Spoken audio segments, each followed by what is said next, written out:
Hello friends, this is part 2 of the chapter Matter in Our Surroundings. In this video, we are going to study states of matter. So before we start, let us have an overview of part 1.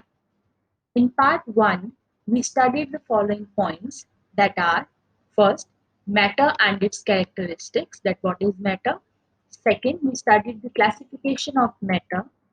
Third, we studied what is matter made up of.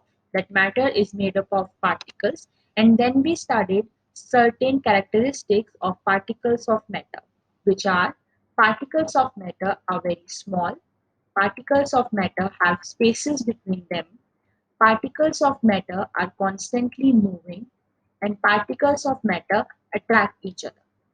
So these were the few characteristics that we studied. Now we have to study the classification of matter on the basis of its physical properties. So previously we have done that matter has been classified on the basis of its physical and chemical properties. On the basis of its physical properties, matter has been classified into solid, liquid, and gases. And on the basis of its chemical properties, matter has been classified into elements, compounds, and mixtures. So in this chapter, we'll do the physical properties of matter, the classification on the basis of physical properties, that is solid, liquid, and gases. Fine. So now we have to study the basis of classification of matter. That we are classifying matter in according to their physical properties and chemical properties. But what is the basis of this classification? So before that, we know that matter किससे बना हुआ है? Particles से बना हुआ है. और ये जो particles हैं वो क्या है? Continuously they are in motion. वो continuously move करते रहते हैं. ये हम already कर चुके हैं हमारे activity में. फाइन. तो ये किसके अकॉर्डिंग है? According to the kinetic theory of matter. तो काइनेटिक थ्योरी ऑफ मैटर का क्या बोलती है कि मैटर जो है वो छोटे पार्टिकल्स से बना है, चाहे वो सॉलिड्स हैं, लिक्विड्स हैं या गैसेस हैं. और ये जो पार्टिकल्स हैं मैटर के, ये कंटिन्यूअसली क्या करते हैं? मूव करते हैं. फाइन. जब ये पार्टिकल्स कंटिन्यूअसली मूव करते रहते हैं तो उनके अंदर एक एनर्जी आती है जिसको क्या बोलते हैं? Kinetic energy. राइट. तो काइनेटिक एनर्जी का क्या मतलब है? काइनेटिक का मतलब होता है टू मूव. ठीक है, मूव करना काइनेटिक का मतलब होता है. तो काइनेटिक एनर्जी का क्या मतलब है?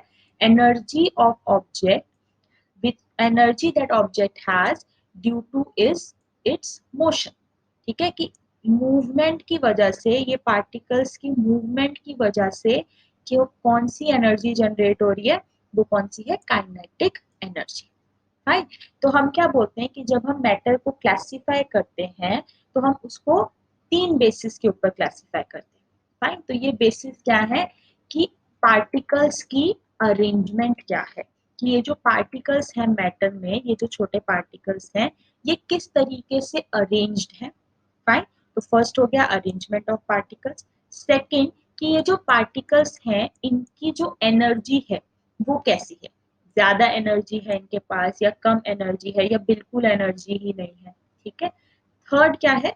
डिस्टेंस बिटवीन दीज पार्टिकल्स, कि ये जो पार्टिकल्स हैं इनके बीच में आपस में ये जो डिस्टेंस है वो कम है या वो ज्यादा है. फाइन. तो the basis of classification of matter is the arrangement of particles, energy of the particles, and the distance between the particles. Fine. So now we know that on the basis of the physical properties of matter, the matter has been classified into solid, liquid, and gas. Fine. This we have done in the previous part. So on the basis of the physical properties, when we classify matter, we say that matter is either a solid, or it is a liquid, or it is a gas. Fine. So now what we have to study is how the particles of matter, they are arranged in a solid, or they are arranged in a liquid, or they are arranged in a gas, or what is their energy. What is the energy of particles in a solid or a liquid or a gas, or how these particles are arranged, what is the distance between them. Find all the 3 bases that we have done. So now we are going to study solid, liquid and gases separately. इनको separately देखेंगे and देखेंगे कि इनकी properties में क्या क्या differences हैं जिनकी वजह से सॉलिड, लिक्विड और गैसेस को डिफरेंट रखा जाता है. Fine. So first we are going to start with solids. So first we have to study the properties of solids. So the first property of solid is that they have fixed shape and they have fixed volume.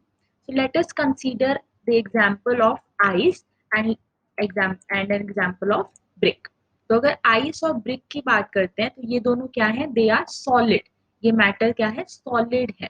ठीक है. तो जब हम solids की बात करते हैं तो उनके जो पार्टिकल्स हैं, ये जो पार्टिकल्स हैं सॉलिड्स के, ये आपस में बहुत ही ज्यादा क्या होते हैं, क्लोज होते हैं. उसका रीजन क्या है कि इनके बीच में स्ट्रॉन्ग फोर्सेस ऑफ अट्रैक्शंस होते हैं. ये जो पार्टिकल्स हैं इनके बीच में बहुत ही ज्यादा स्ट्रॉन्ग फोर्सेस ऑफ अट्रैक्शन है. वो फोर्स ऑफ अट्रैक्शन जिससे पार्टिकल एक दूसरे की तरफ अट्रैक्ट होते हैं. ठीक है. तो इन solids these forces of attractions they are very strong. ठीक है. तो इनकी वजह से क्या होता है, ये जो पार्टिकल्स हैं ये क्या अपनी पोजीशन पे ही मेंटेन रहते हैं. They have a fixed position. तो position of particles of solid is fixed and they vibrate only about their fixed position. वो सिर्फ अपनी इस पोजीशन के पे ही वाइब्रेट करते रहते हैं. ठीक है. तो अगर हम क्या करें, इन इन पार्टिकल्स को अगर हम हीट प्रोवाइड करें तो ये पार्टिकल्स के पास मूवमेंट के लिए कोई जगह नहीं है, इसलिए ये अपने ही पोजीशन पे वाइब्रेट करते रहते हैं. ठीक है. तो इनके बीच के जो ये जो स्पेसेस हैं वो क्या है, बहुत ज्यादा स्मॉल है. ठीक है. अगर इनके बीच के स्पेसेस, ये जो स्पेस है ये बहुत कम है तो ऑब्वियसली इनके पास मूवमेंट के कोई चांसेस नहीं है. तो इसका मतलब है अगर मूवमेंट नहीं है तो इनकी जो काइनेटिक एनर्जी है वो क्या होगी, मिनिमम होगी. क्योंकि काइनेटिक एनर्जी क्या होती है, energy when the particle is moving, energy that a particle gains when it is moving. ठीक है. तो ये पार्टिकल्स क्या मूव ही नहीं हो सकते हैं तो इनकी मिनिमम काइनेटिक एनर्जी होगी. तो इसका मतलब है कि इनकी अरेंजमेंट क्या होगी, दे आर मोस्ट ऑर्डर्ड. ये बहुत ही ऑर्डरली आपस में अरेंज होते हैं. Due to the strong forces of attraction इनके पार्टिकल्स की पोजीशन फिक्स्ड है, काइनेटिक एनर्जी क्या है, minimum. So the second property is that solids cannot be compressed much. अब compress होने का क्या मतलब है, compress का मतलब होता है कि we cannot squeeze them much. उनको हम ज्यादा squeeze नहीं कर सकते. क्यों नहीं कर सकते, क्योंकि ये particles already बहुत ज्यादा closely packed हैं. They are very closely packed और इनके बीच में hardly ही कोई space है. यहाँ पे space जो है इन particles के बीच में ये क्या है, बहुत ही ज्यादा कम है. तो जब बहुत ही कम है तो हम उनको जब प्रेस करेंगे तो वो प्रॉपरली प्रेस होंगे ही नहीं. ठीक है. इसको हम कैसे देख सकते हैं, एक एग्जांपल ले लेते हैं एक सिरिंज का. इस सिरिंज में हमने यहाँ पे क्या ऐड किया हुआ, chalk powder, and this is a rubber कॉक. हमने उसको यहाँ से बंद किया हुआ है. ठीक है. तो जब हम इसको ऊपर से यहाँ से प्रेस करेंगे, इसको जब हम प्रेस करेंगे तो यहाँ पे ये जो पार्टिकल्स हैं उनकी मूवमेंट क्या होगी, मिनिमम होगी. वो मूव ही नहीं कर पाएंगे, उनके बीच में पार्टिकल्स के बीच में इतना स्पेस ही नहीं है कि वो मूव कर सके. ठीक है. तो जो फर्स्ट प्रॉपर्टी है that is they have fixed shape and volume. And the second property is that particles of solids, they cannot be compressed much. So now the next property of solid is that solids have high densities, that is they are very heavy. तो density का क्या मतलब होता है, denseness of that material in a specific given area. कि एक given area में जो particles हैं वो कितने compact हैं, किस तरीके से आपस में जुड़े हुए हैं, उसको क्या बोलते हैं हम, उसकी डेंसिटी. ठीक है. अब डेंसिटी कैलकुलेट करने के लिए हमारे पास एक फॉर्मूला होता है that is density is equals to mass divided by volume. ठीक है. तो अब क्या है, ये जो वॉल्यूम है वो डेंसिटी का क्या है, इनवर्सली प्रोपोर्शनल. अगर वॉल्यूम ज्यादा होगा, अगर ये वॉल्यूम ज्यादा है तो डेंसिटी क्या होगी, कम होगी. ठीक है. अगर वॉल्यूम कम है तो ये डेंसिटी क्या होगी, ज्यादा होगी. ठीक है. तो यहाँ पे क्या है, जब हम सॉलिड्स की बात करते हैं तो डेंसिटी क्या है सॉलिड्स की, बहुत ज्यादा हाई है. उसका रीजन क्या है कि मॉलिक्यूल्स जो सॉलिड के हैं, ये हम ऑलरेडी पढ़ चुके हैं कि जो सॉलिड है उसमें पार्टिकल्स क्या होते हैं, बहुत ज्यादा क्लोज होते हैं। तो जब वो क्लोज होते हैं तो उनका वॉल्यूम क्या होता है, कम होता है। ठीक है, अब डेंसिटी इनवर्सली प्रोपोर्शनल है वॉल्यूम के, तो वॉल्यूम कम है तो डेंसिटी क्या होगी, यहाँ से ज्यादा होगी। ठीक है, इसीलिए सॉलिड्स की डेंसिटी क्या है, they are very dense, they are very heavy. Fine. तो next property is that solids do not fill its container completely. Why? Because जो particles हैं solid के, they are very tightly packed by the strong interparticle forces. जो हमने forces of attraction थे वो solids में क्या है, बहुत ज्यादा है। इसलिए वो अपनी पोजीशन को, अगर यहाँ पे कोई मैटर है, ये जो अगर पार्टिकल्स हैं, तो ये पार्टिकल्स अपनी पोजीशन को लीव नहीं करते हैं, ये इसी पोजीशन पे रहते हैं। तो वो कंटेनर को कंप्लीटली फिल नहीं कर सकते। Third, fifth one is that the solids they do not flow. They do not flow. Solids flow नहीं करते हैं. Why? Because अगर यहाँ पे कोई पार्टिकल है, इसकी पोजीशन क्या है, फिक्स्ड है, ये यहाँ पे सिर्फ वाइब्रेट करता है। ठीक है, तो जब वो एक ही जगह पे वाइब्रेट करते रहते हैं, वो अपनी पोजीशन को लीव नहीं करते, that means solids they do not flow. So now we can say that the properties of solids are, solids they have fixed shape and they have a fixed volume. They cannot be compressed much. They have high densities. They do not fill its container completely, and solids they do not flow. Fine. So next we move on to the liquids. So say as compared to solids, liquids have other properties. The first property of liquid is that they have fixed volume. Their volume is fixed, but they have no fixed shape. ठीक है, अब ये कैसे कर सकते हैं, जैसे अगर हम सपोज एग्जांपल लेते हैं मिल्क का या कॉफी का, ये क्या है, लिक्विड्स हैं। ठीक है, तो अगर हम मिल्क को इस कंटेनर में लेते हैं तो इसका शेप उस कंटेनर के जैसा है, इस बॉटल में लेते हैं तो उसका शेप इस बॉटल के जैसा है, या इस कप में लेते हैं तो इसका शेप इस कप के जैसा है। ठीक है, तो जो पार्टिकल्स हैं लिक्विड के, वो क्या है, they are also close together. जैसे सॉलिड्स में थे ये पार्टिकल्स क्या थे, बहुत ज्यादा क्लोज थे, वैसे ही लिक्विड्स में भी ये क्लोज है, लेकिन ये उतने क्लोज नहीं है। ठीक है, तो ये जो इंटर पार्टिकल फोर्स है वो क्या है, लेस स्ट्रॉन्ग है। स्ट्रॉन्ग है लेकिन लेस है as compare to the solids. Fine. तो इनके बीच में ये जो स्पेसेस हैं पार्टिकल्स के बीच में, वो स्लाइटली ज्यादा है एज कंपेयर टू सॉलिड्स। तो ये स्पेसेस क्या है, इनके बीच में थोड़ी सी ज्यादा है। तो अगर इनके बीच में जो फोर्सेस हैं वो थोड़ी सी ज्यादा हैं, तो जो पार्टिकल्स हैं वो क्या कर सकते हैं, मूव भी कर सकते हैं थोड़ा बहुत। ठीक है, तो जो पार्टिकल्स हैं वो क्या है, उनकी पोजीशन उतनी ज्यादा फिक्स्ड नहीं है। ठीक, तो जो पार्टिकल्स हैं वो एक पोजीशन से दूसरे पोजीशन पे मूव कर सकते हैं। ठीक है, तो अगर वो एक पोजीशन से दूसरे पोजीशन पे मूव कर सकते हैं तो हम क्या बोलते हैं कि particles of liquid have more kinetic energy than particles of solid. अब क्योंकि ये मूव कर सकते हैं, और काइनेटिक एनर्जी क्या है, energy due to the movement of particles, तो इनकी जो काइनेटिक एनर्जी है वो सॉलिड्स की काइनेटिक एनर्जी से थोड़ी सी क्या होगी, ज्यादा होगी। ठीक है, तो जब हम इन पार्टिकल्स को अगर सपोज हीटिंग प्रोवाइड करते हैं, तो ये जो पार्टिकल्स हैं वो और ज्यादा मूव कर पाएंगे, क्योंकि इनके पास काइनेटिक एनर्जी ज्यादा है। इसलिए इनकी ये जो अरेंजमेंट है ये उतनी ज्यादा ऑर्डर्ड नहीं है जितनी की सॉलिड्स में होती है।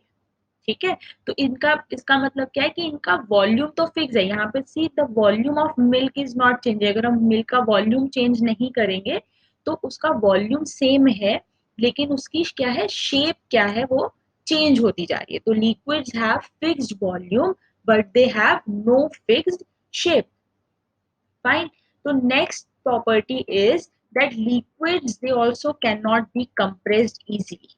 ठीक है, जैसे सॉलिड्स को हम इजीली कंप्रेस नहीं कर सकते, वैसे ही लिक्विड्स को हम थोड़ा सा कंप्रेस कर सकते हैं, पर उनको भी हम ज्यादा कंप्रेस नहीं कर सकते। ठीक है, तो उसका रीजन क्या है, सेम, कि जो पार्टिकल्स हैं they have strong forces of attraction. यहाँ पे जो पार्टिकल्स हैं इनके बीच में ये फोर्सेस ऑफ अट्रैक्शन क्या है, ज्यादा है, बट इनके बीच में थोड़ी सी ये जो स्पेस है इसकी वजह से हम उनको थोड़ा बहुत कंप्रेस कर सकते हैं। ठीक है, तो सेम अगर हम उसी सिरिंज में यहाँ पे चॉक पाउडर की जगह अगर हम वाटर कंसीडर कर रहे हैं, तो ये जो वाटर के जो पार्टिकल्स हैं उनके बीच में थोड़ा स्पेस है, जब हम इसको प्रेस करेंगे तो ये थोड़ा बहुत प्रेस हो सकता है। ठीक है, क्योंकि इन ये they are not compressed easily but they can be compressed.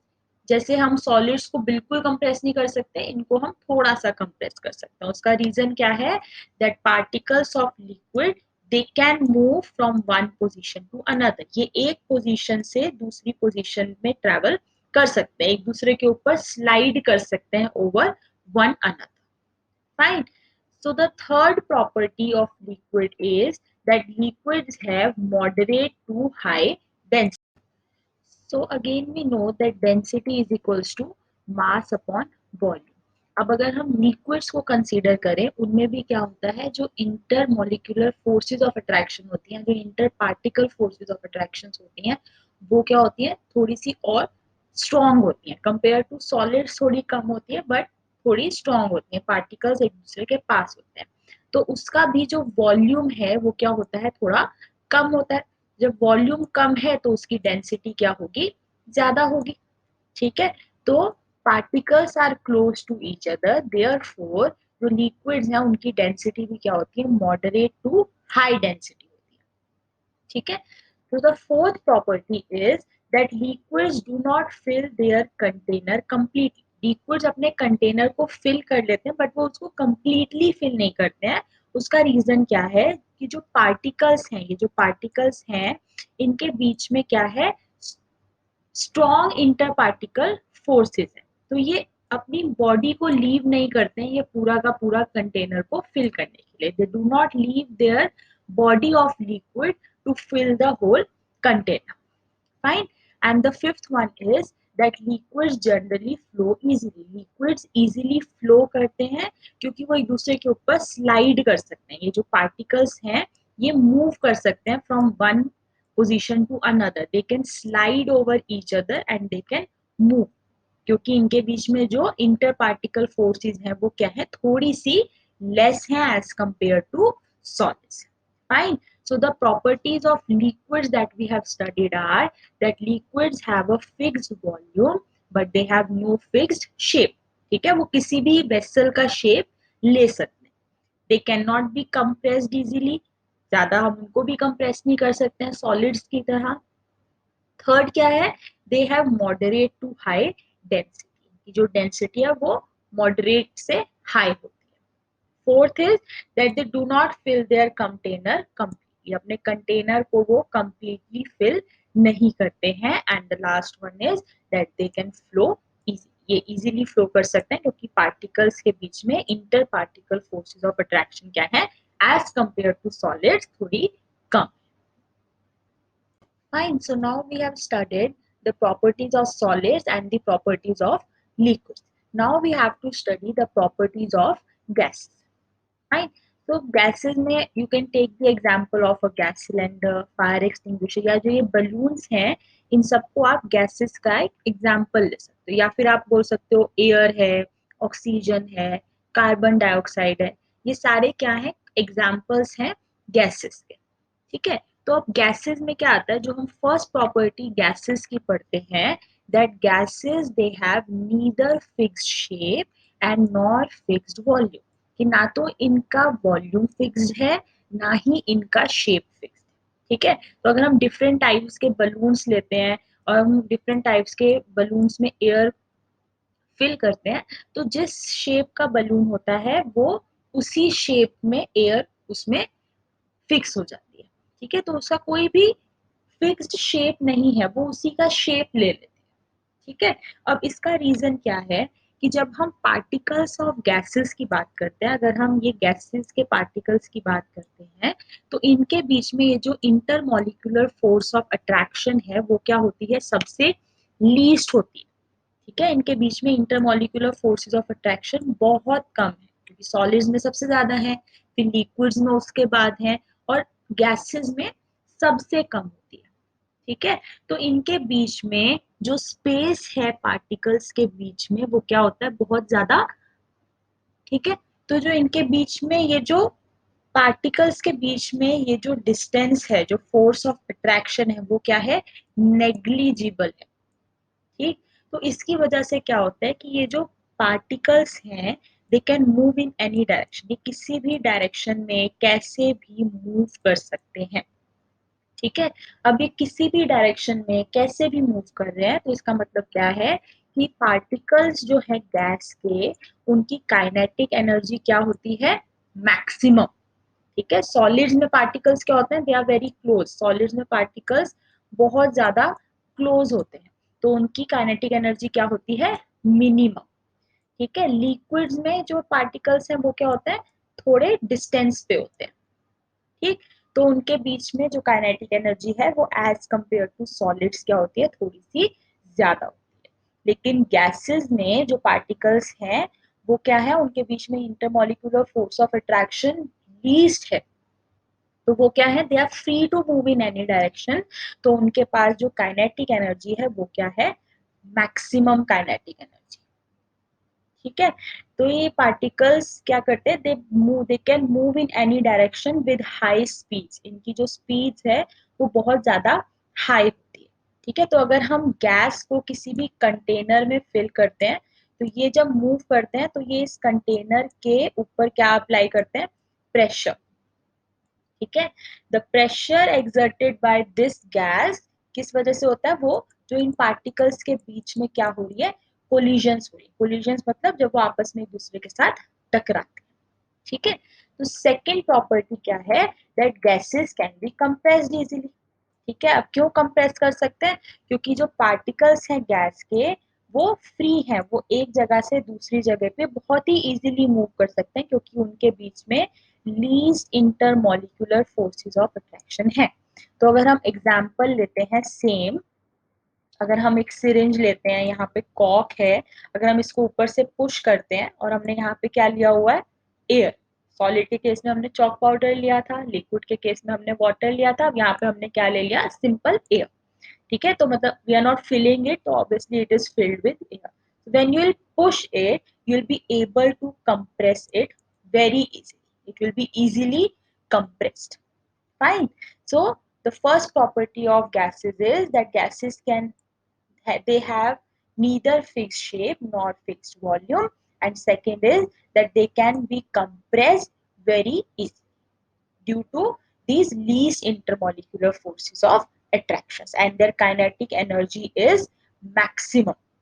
ठीक है, more than liquid, and for liquids it is more than solids, so the particles of gas they have maximum kinetic energy. So the third property of gases is that gases have very low density. Fine. Solids की density क्या होती है, सबसे ज्यादा, then liquids की density क्या होती है, moderate to high, and then gases की density क्या होती है, सबसे कम। रीजन क्या है, क्योंकि इसमें जो पार्टिकल्स हैं they are at a very far distance, जब बहुत ज्यादा फार डिस्टेंस पे हैं तो दे, तो there volume is very large. अब अगर वॉल्यूम लार्ज है तो हमें क्या पता है, density is mass divided by volume. अगर अब ये वॉल्यूम ज्यादा है तो डेंसिटी क्या होगी, कम होगी, है ना, क्योंकि density is equals to mass upon volume. अब ये वॉल्यूम क्या है, बहुत ज्यादा है, तो ये डेंसिटी क्या हो जाएगी, कम हो जाएगी, तो gases have very low density. Fine, यहाँ पे आप देख सकते हो कि ये किसी भी डायरेक्शन में मूव कर रहे हैं। ये जो गैसेस के पार्टिकल्स हैं they are free to move, when they are free to move तो they can fill their container easily, ये किसी भी कंटेनर को they can fill that container easily. ठीक है, क्योंकि इनकी काइनेटिक एनर्जी क्या है, बहुत ज्यादा है। ठीक है, एंड जो फोर्सेस ऑफ अट्रैक्शन है इनके बीच में दे आर नेग्लिजिबल, तो ये किसी भी कंटेनर को इजीली फिल कर सकते हैं। फाइन, तो next is that gases they can even flow easily, why, because they are free to move anywhere. ये जो पार्टिकल्स हैं they are free to move in any direction, ये किसी भी डायरेक्शन में कैसे भी मूव कर सकते हैं. Fine. So the properties of gases that we have studied are that gases they do not have a fixed shape. Particles की वजह से उनका वॉल्यूम भी फिक्स नहीं होता है क्योंकि उनके बीच में स्पेसेस क्या होती है, they are free to move anywhere. Forces of attraction बहुत कम है. Fine. Second was that the gases they can be compressed easily. ठीक है. Third, that gases they have low density, इनकी डेंसिटी बहुत कम होती है बिकॉज पार्टिकल्स का वॉल्यूम क्या होता है, ज्यादा होता है, तो डेंसिटी कम हो जाती है. तो gas. Fourth is gases fill their container easily, gases अपने कंटेनर को इजीली फिल कर सकते हैं. And fifth is that gases they can flow very easily. Fine. Now the next topic that we have to study is the diffusion. What is diffusion? तो diffusion क्या है? It is a property of matter which is based on motion of its particles. ठीक है. अब diffusion किसी में भी आ सकता है, सॉलिड्स में भी आ सकता है, लिक्विड्स में भी आ सकता है और गैसेस में भी आ सकता है. अभी अगर हम ये ग्लास को कंसीडर करें और इसमें हमने क्या लिया, वाटर लिया, इसमें हमने क्या किया, थोड़ा सा कलर मिक्स कर दिया. तो जब हमने कलर मिक्स किया तो ये कलर ने क्या किया, स्टार्ट कर दिया इसमें मिक्स होना. फाइन. तो ये क्या है, डिफ्यूजन है, जिसमें एक लिक्विड में कोई भी चीज को, यहाँ पे हमने लिक्विड क्या लिया, वाटर, उसके अंदर हमने इनको डिफ्यूज करना स्टार्ट किया, मिक्स करना स्टार्ट किया. ठीक है. तो डिफ्यूजन किसी में भी हो सकती है, सॉलिड में भी हो सकती है, लिक्विड में भी हो सकती है और गैसेस में भी हो सकती है. तो डिफ्यूजन क्या है, it is the mixing of a substance with another substance due to motion or movement of its particles is called diffusion. ठीक है. यहाँ पे दो सब्सटेंसेस का क्या हो रहा है, मिक्सिंग हो रही है, दोनों सब्सटेंसेस. ठीक है. तो diffusion of one substance into another goes on until a uniform mixture is formed. ठीक है. जब तक एक यूनिफॉर्म मिक्सचर नहीं बन जाता तब तक डिफ्यूजन चलता रहता है. ठीक है. तो ये किस किस में ऑब्जर्व होता है, गैसेस में भी होता है, लिक्विड्स में भी होता है एंड सॉलिड्स में भी होता है. So first what we are going to see is the diffusion in gas. Fine. तो गैसेस में क्या होता है, जो पार्टिकल्स हैं गैसेस के वो क्या है, बहुत ही ज्यादा डिस्टेंस पे है, they are very far from each other. तो जब वो बहुत ज्यादा फार है तो they are free to move in any direction, वो बहुत फ्रीली मूव कर सकते हैं. तो इनकी काइनेटिक एनर्जी भी जो है वो क्या है, बहुत ज्यादा है. फाइन. तो ये जो काइनेटिक एनर्जी है ये बहुत ज्यादा होने की वजह से जो पार्टिकल्स हैं वो एक दूसरे के साथ अच्छे से डिफ्यूज हो जाते हैं. ठीक है. तो diffusion it takes place most rapidly in gases, बहुत ही जल्दी हो जाता है गैसेस में. क्यों? क्योंकि उनकी काइनेटिक एनर्जी क्या है, बहुत ज्यादा है, क्योंकि उनकी स्पीड बहुत ज्यादा है, पार्टिकल्स बहुत मूव करते हैं, उसकी वजह से उनकी काइनेटिक एनर्जी भी बहुत ज्यादा है. अब because of this movement the particles diffuse most rapidly. ठीक है. फॉर एग्जाम्पल अगर हम एयर की बात करें तो एयर में ऑक्सीजन भी है, एयर में नाइट्रोजन भी है, एयर में कार्बन डाइऑक्साइड भी है. तो ये जो सारी गैसेस हैं ये आपस में डिफ्यूज्ड हैं, इसलिए वो एयर में क्या है, बहुत सारी गैसेस का मिक्सचर. ठीक है. या फिर आप क्या बोल सकते हैं कि जैसे हम फैक्ट्रीज देखते हैं तो फैक्ट्रीज में क्या होता है, स्मोक निकल के आता है चिमनीज में से. तो वो जो चिमनीज में से स्मोक निकल के आता है, इट राइजेस हाई, बहुत ऊपर तक जाता है और एयर के साथ मिल जाता है. ठीक है. एयर के साथ डिफ्यूज हो जाता है. तो इसको हम क्या बोलते हैं, डिफ्यूजन ऑफ गैसेस. फाइन. तो यहाँ पे देखो क्या हो रहा है कि जब हमारे पास ये एक गैस के पार्टिकल्स हैं, ये दूसरे गैस के पार्टिकल्स हैं, ये डिफ्यूजन से पहले है, जब डिफ्यूजन नहीं हुआ है तो पार्टिकल्स क्या है, अलग अलग है. तो फिर आफ्टर डिफ्यूजन क्योंकि ये पार्टिकल्स भी अब मूव कर सकते हैं, तो डिफ्यूजन के बाद क्या हुआ, दे आर मिक्सिंग प्रॉपर्ली. जब तक ये यूनिफॉर्मली मिक्स नहीं होते हैं तब तक क्या हमारा डिफ्यूजन चलता रहता है. फाइन. तो अगर दूसरे एग्जांपल्स देखें हम डिफ्यूजन ऑफ गैसेस के, तो सबसे पहले एग्जांपल क्या आता है कि आपने obviously you must have observed in your home when your mom is cooking. उस टाइम पे क्या होता है, आपको अगर आप कहीं दूर भी बैठे हो तो आपको उस खाने की स्मेल दूर तक आ जाती है. ठीक है. तो इसका एग्जाम्पल क्या है, we get the smell of our favourite food sitting in the drawing room even when the food is being cooked in the kitchen. तो इसमें क्या होता है, ये जो वेपर्स होते हैं जो फूड के अंदर से निकल के आ रहे हैं वो एयर में क्या हो जाते हैं, डिफ्यूज हो जाते हैं। ठीक है, and then we get the smell of that food. ठीक है, अब ये चीज ऑब्जर्व कब होती है, when the food is hot. जब फूड गर्म है तो ऑब्वियसली उसका टेम्परेचर क्या है, ज्यादा है। फाइन, जब उसका टेम्परेचर ज्यादा है तो ये जो पार्टिकल्स हैं इनकी काइनेटिक एनर्जी भी क्या होगी, ज्यादा होगी। ठीक है, जब टेम्परेचर ज्यादा है तो पार्टिकल्स ज्यादा मूव करेंगे, तो उनकी जो काइनेटिक एनर्जी है वो भी क्या होगी, ज्यादा। when their kinetic energy is more तो वो एयर में इजीली डिफ्यूज हो सकती है। फाइन, लेकिन अगर ये फूड जो है वो ठंडा, अगर हम कोल्ड फूड की बात करें तो उस केस में इसका टेम्परेचर क्या होगा, कम होगा। अगर टेम्परेचर कम है तो उसकी काइनेटिक एनर्जी भी क्या होगी, कम होगी। क्योंकि अगर टेम्परेचर कम है तो पार्टिकल्स तो अपनी ही स्पीड पे मूव करेंगे। पार्टिकल्स ऑब्वियसली गैसेस के फार अवे होते हैं एंड दे कैन मूव।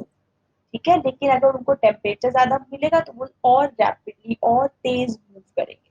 ठीक है, तो अगर टेम्परेचर कम है तो काइनेटिक एनर्जी भी कम होगी, इसलिए कोल्ड फूड अगर होता है तो उसकी स्मेल हमें नहीं आती है, लेकिन अगर फूड हॉट है तो उसकी स्मेल हमें दूर तक आ जाती है। फाइन, इसी का सेकेंड एग्जाम्पल क्या है, अगर हम इंसेंस स्टिक्स की बात करें, when we burn the sticks तो उसके जो स्मेल है वो हमें दूर तक आ जाती है। रीजन क्या होता है कि उसके जो वेपर्स होते हैं वो बाहर निकलते हैं तो वो एयर के साथ मिक्स हो जाते हैं एंड वो हमारे तक पहुंच जाते हैं। Again here the temperature is more. ठीक है, जब हम उसको बर्न करते हैं तभी ये प्रोसेस होती है, अगर वो बर्न नहीं हो रही है तो ये प्रोसेस नहीं हो सकती। फाइन, तो ये हमारे पास क्या है, डिफ्यूजन इन गैसेस के एग्जांपल्स। सेम अगर हम कंसीडर करें, let us take example of diffusion in a liquid. तो लिक्विड में भी क्या होता है, पार्टिकल्स जो है लिक्विड के वो भी मूव कर सकते हैं around each other, which means कि वो भी इवेंचुअली मिक्स हो सकते हैं। तो अगर हम एक कंटेनर में वाटर ले लें और उसमें हम इंक ऐड करते हैं तो हम कुछ टाइम के बाद ऑब्जर्व करते हैं कि वाटर का कलर भी कैसा हो जाता है, जैसा उस इंक का कलर है, कि ब्लू है या रेड है, तो जो भी कलर है वो उस वाटर का कलर भी वैसा ही हो जाता है। तो यहाँ पे ये जो इंक के पार्टिकल्स हैं और ये जो वाटर के पार्टिकल्स हैं ये आपस में क्या होते हैं, डिफ्यूज होते हैं। फाइन, तो ये क्या है, लिक्विड का डिफ्यूजन। अब लिक्विड में जो डिफ्यूजन होता है that is slower than the diffusion in gases. क्योंकि गैसेस के जो पार्टिकल्स हैं वो क्या होते हैं, they are at a far distance, तो उनके बीच में जो इंटरमोलिक्यूलर फोर्सेस ऑफ अट्रैक्शन है वो क्या है, कम है। तो इसलिए वो और ज्यादा मूव कर सकते हैं। लेकिन लिक्विड्स में ये जो पार्टिकल्स हैं वो दूर है, लेकिन इतने भी दूर नहीं है कि उनके बीच की ये जो अट्रैक्शन है वो बहुत ज्यादा कम हो जाए। ठीक है, तो the particles in a liquid they move more slowly. Right, अगर हम टेम्परेचर इंक्रीज कर देंगे तो डिफ्यूजन का प्रोसेस भी क्या हो जाएगा, इंक्रीज हो जाएगा। जैसे हमने फूड का एग्जाम्पल लिया या हमने स्टिक का एग्जाम्पल लिया। ठीक है, अगर हम यहाँ पे भी वाटर में भी अगर हम हीट इंक्रीज कर देंगे, अगर हम इसको टेम्परेचर देंगे तो ये जो डिफ्यूजन का प्रोसेस है वो भी क्या हो जाएगा, फास्ट हो जाएगा। फाइन, तो नेक्स्ट देखते हैं कि हॉट वर्सेस कोल्ड में क्या होता है। जब हम कोल्ड कोई भी चीज लेते हैं तो उसकी काइनेटिक एनर्जी क्या होती है, लेस होती है। तो मॉलिक्यूल्स क्या करते हैं, बहुत कम मूव करते हैं, बहुत स्लोली मूव करते हैं। ठीक है, तो लो मूवमेंट का मतलब है लो टेम्परेचर। अब यहाँ पे क्या हो रहा है, यहाँ पे जो भी मॉलिक्यूल्स हैं, जो भी पार्टिकल्स हैं, उनकी जो काइनेटिक एनर्जी है वो क्या है, कम है। ठीक है, उनकी काइनेटिक एनर्जी कम है क्योंकि उनका टेम्परेचर भी क्या है, कम है। नेक्स्ट यहाँ पे क्या हो रहा है, हाई मूवमेंट है तो हाई टेम्परेचर। ठीक है, हॉट का मतलब क्या होता है कि काइनेटिक एनर्जी क्या है, मोर। तो मॉलिक्यूल्स क्या करते हैं, ज्यादा मूव करते हैं। ठीक है, यहाँ पे ये मॉलिक्यूल्स क्या है, बहुत तेज मूव करते हैं। ठीक है, सिमिलरली अगर हम यहाँ पे देखें तो यहाँ पे हमने क्या लिया, वाटर में फिनॉक्सिलीन। तो वाटर में जब हमने फिनॉक्सिलीन ऐड किया तो ये जो डिफ्यूजन है this is at 5 degree Celsius, तो ये स्लो है, and this is at 30 degree Celsius, तो ये क्या हो गया, फास्ट हो गया। फाइन। तो क्या है, हायर टेम्परेचर, जब टेम्परेचर ज्यादा है तो काइनेट, तो एनर्जी भी क्या है, ज्यादा है। Therefore the movement of molecules is more, increasing the rate of diffusion. Rate of diffusion मतलब कि कितनी जल्दी वहां पे डिफ्यूजन का प्रोसेस हो रहा है, ठीक है। एंड लोअर टेम्परेचर का मतलब है डिक्रीज एनर्जी, तो रेट ऑफ डिफ्यूजन भी क्या हो जाएगा, डिक्रीज हो जाएगा। फाइन। तो अगर अभी ये हमने किसकी बात करी, गैसेस एंड लिक्विड्स, तो गैसेस में जो डिफ्यूजन है वो क्या होती है, मैक्सिमम होती है, एंड लिक्विड्स में जो डिफ्यूजन है वो एज कंपेयर टू गैसेस थोड़ा सा स्लो होता है। अगर हम डिफ्यूजन इन सॉलिड्स की बात करते हैं, तो सॉलिड्स में diffusion is a very slow process, ठीक है, क्योंकि इसमें क्या होता है, जो पार्टिकल्स हैं they are very close to each other, when they are very close to each other, तो उनके बीच में फोर्स ऑफ अट्रैक्शन बहुत ज्यादा है, तो वो क्या करते हैं, एक ही जगह के ऊपर वाइब्रेट करते रहते हैं, तो when they can not move, they can not diffuse with each other. Fine. तो यहाँ पे क्या हो रहा है, जो ये पार्टिकल्स हैं ये अपनी ही पोजीशन के ऊपर दे आर वाइब्रेटिंग, ये यहाँ पे अपनी ही पोजीशन पे वाइब्रेट करते जा रहे हैं। फाइन। तो diffusion in solid is a very rare process, is a very rare process, but you can take the example of blackboard. Fine. So in a blackboard, what happens, that when we write on a blackboard with a chalk, ठीक है, when we write something and we leave it unclean, अगर हम उसको unclean leave कर दें for let's see for at least like 10 to 15 days, अगर हम 10 to 15 days के लिए उसको ऐसे ही रख दें, उसको change ना करें, तो what will find that after 10 to 15 days it will be difficult for you to rub that, ठीक है। अगर हम ब्लैक बोर्ड पे कुछ भी लिख के छोड़ दें, तो जब आप उसको रब करोगे you will be able to see कि वहां पे अभी भी छोटे छोटे चौक के जो पार्टिकल्स हैं वो वहां पे रह जाते हैं, ठीक है। So this you can say that this is an example of diffusion in a solid. Fine. So this is due to the fact that some of the particles, जो कुछ पार्टिकल्स होते हैं चौक के, they have diffuse into the surface of that blackboard. Fine. So what we have read till now is the properties of solids, liquids and gases and how they differ from each other, and what is diffusion, how diffusion takes place in gases, in liquids and solids. Now let us just compare the properties of solids, liquids and gases. So in solids, highly strong intermolecular forces are between the molecules. So this leads to definite volume in solids. The intermolecular forces of attractions are very high. When we talk about liquids, the intermolecular forces are stronger than gases but weaker than solids. In gases, the intermolecular forces are practically non-existent. They are negligible. Fine. So there is no definite volume. In solids, they have definite shape. Liquids, they do not have a definite shape. And gases, they do not have a definite shape. In solids, the intermolecular space between solid is absent. Okay, the particles are very close to each other. In liquids, there is a moderate intermolecular space present between them, and in gases, the intermolecular space is free flowing and plenty. There is a lot of intermolecular space. In solids, the force of attraction between molecules is incredibly high. There are strong forces of attraction. In liquids, it is moderate, and in gases, there is no intermolecular forces of attraction. Solids, they are incompressible. Liquids, they cannot be compressed easily, and gases, they can be compressed very easily. Here you can add the comparison of diffusion also. That in solids, diffusion is a very rare process. Fine. It takes place in liquids, and in gases, it is a very fast process. Fine. So this is all about the physical classification of matter, that is solids, liquids and gases.